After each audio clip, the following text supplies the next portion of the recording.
Assalamualaikum warahmatullahi wabarakatuh. Perkenalkan, nama saya Royce Muntas Katopan. Di sini kita akan membahas mengenai bab 7, yaitu pengembangan sistem. Lanjut, pendekatan sistem. Pencarian asal muasal proses pemecahan masalah secara sistematis mengarah pada John Dewey, seorang profesor ilmu filosofi di Columbia University tahun 1910. Tiga rangkaian pertimbangan yang terlibat dalam pemecahan sebuah kontroversi secara memadai. Yang pertama, mengenali kontroversi. Yang kedua, mempertimbangkan klaim-klaim alternatif. Dan yang terakhir, membentuk satu pertimbangan. Lanjut, jenis-jenis prototipe ada dua. Yang pertama, prototipe evolusioner. Yang kedua, prototipe persyaratan. Prototipe adalah satu versi dari sebuah sistem potensial yang memberikan ide bagi para pengembang dan calon pengguna. Bagaimana sistem ini akan berfungsi dalam bentuk yang telah selesai. Proses prototipe ini disebut prototyping. Ada 3 langkah dalam pembuatan suatu prototipe evolusioner. Yang pertama, mengidentifikasikan kebutuhan pengguna. Yang kedua, membuat satu prototipe. Dan yang ketiga atau terakhir, menentukan apakah prototipe dapat diterima. Lanjut, pengembangan prototipe persyaratan. Langkah-langkah yang terlibat dalam pembuatan sebuah tipe prototipe persyaratan ada 4. Yang pertama, membuat kode sistem yang baru. Yang kedua, menguji sistem baru. Yang ketiga, menentukan apakah sistem yang baru dapat diterima. Dan yang terakhir, membuat sistem baru menjadi sistem produksi. Daya tarik prototyping. Yang pertama, membaiknya komunikasi antara pengembang dari pengguna. Yang kedua, pengembang dapat melakukan pekerjaan yang lebih baik dalam menentukan kebutuhan pengguna. Yang ketiga, pengguna memainkan peranan yang lebih aktif dalam pengembangan sistem. Yang keempat, pengembangan dari pengguna menghabiskan waktu dan usaha yang lebih sedikit dalam pengembangan sistem. Dan yang terakhir, implementasikan menjadi jauh lebih mudah, terasa pengguna tahu apa yang diharapkan. Potensi kesulitan dari prototyping. Yang pertama, terburu-buru dalam menyerahkan proyek dapat menyebabkan jadinya jalan pintas dalam definisi masalah, evaluasi alternatif, dan dokumentasi. Dalam jalan pintas ini akan menciptakan usaha-usaha yang cepat dan kotor. Dan yang kedua, pengguna dapat terlalu gembira dengan prototipe yang diberikan, mengarah pada ekspektasi yang tidak realistis sehubungan dengan sistem produksi nantinya. Yang ketiga, prototipe evolusioner bisa jadi tidak terlalu efisien. Dan yang terakhir, antarmuka komputer manusia yang diberikan oleh beberapa alat prototyping tertentu kemungkinan tidak mencerminkan teknik-teknik desain yang baik. Pengembangan aplikasi lebih cepat. Satu metodologi yang memiliki tujuan yang sama dengan prototyping, yaitu memberikan respons yang cepat atas kebutuhan pengguna, namun dengan lingkup yang lebih luas, adalah RAD.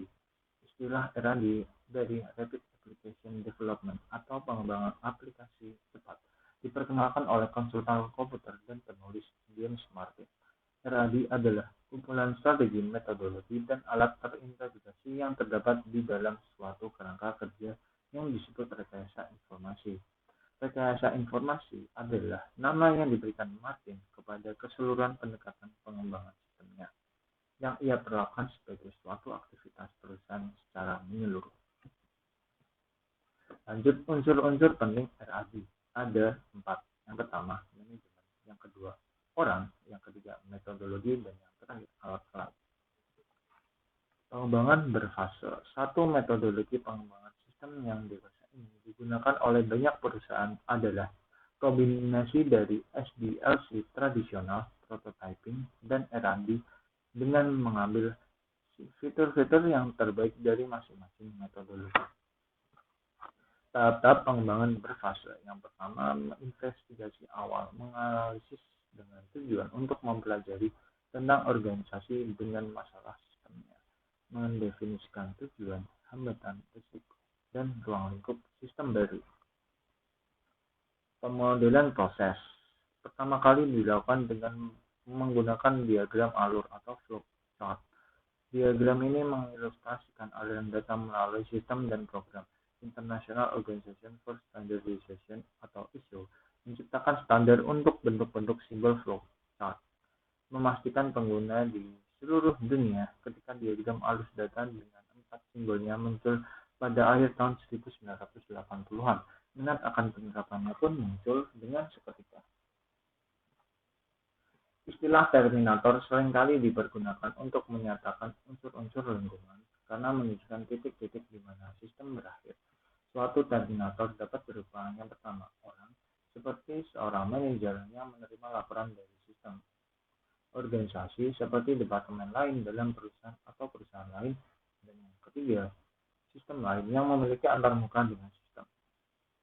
Lanjut proses. Proses adalah suatu yang mengubah input menjadi output. Proses dapat digambarkan dengan sebuah lingkaran, sebuah persegi panjang horizontal, atau sebuah persegi panjang tegak bersudut melingkar.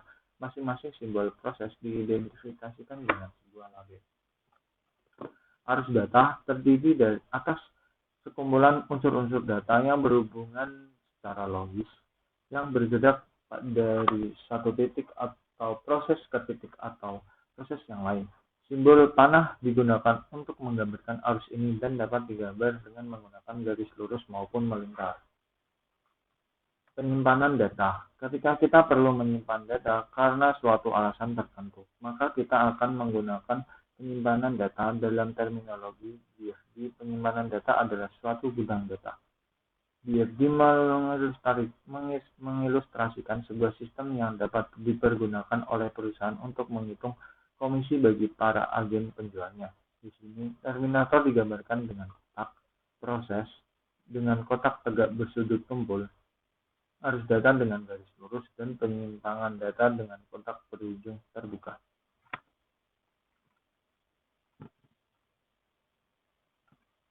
Sistem primer adalah sebuah program komputer dan sistem sekunder adalah orang yang berinteraksi dengan program komputer.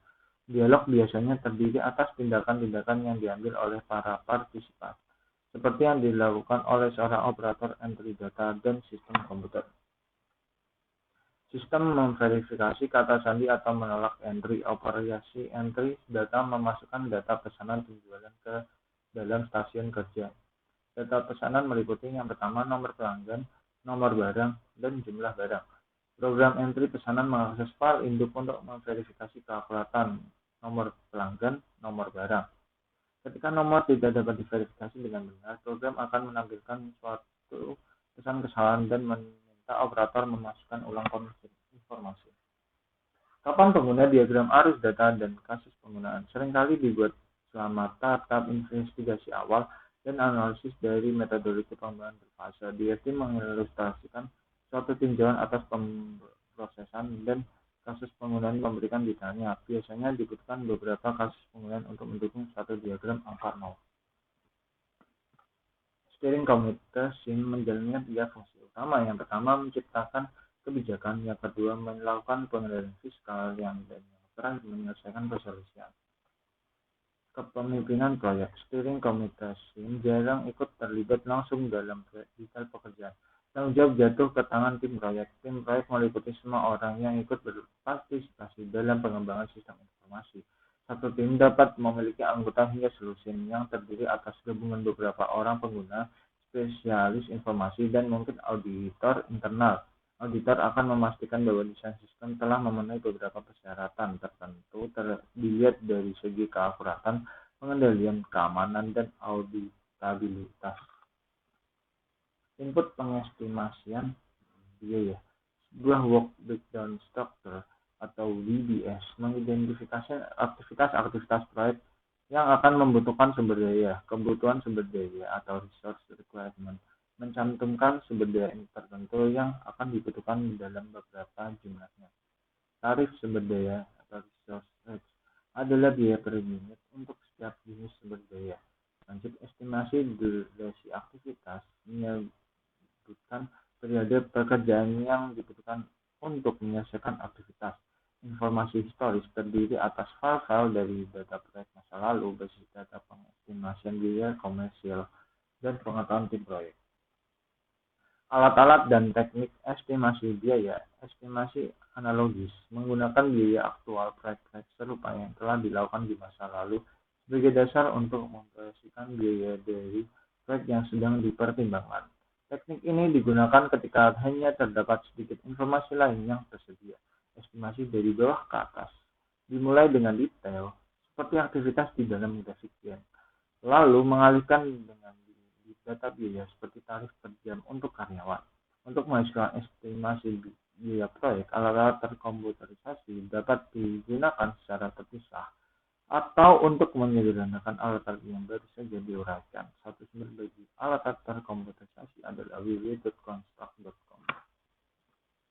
Lanjut komponen proses estimasi biaya input, alat dan data dan output.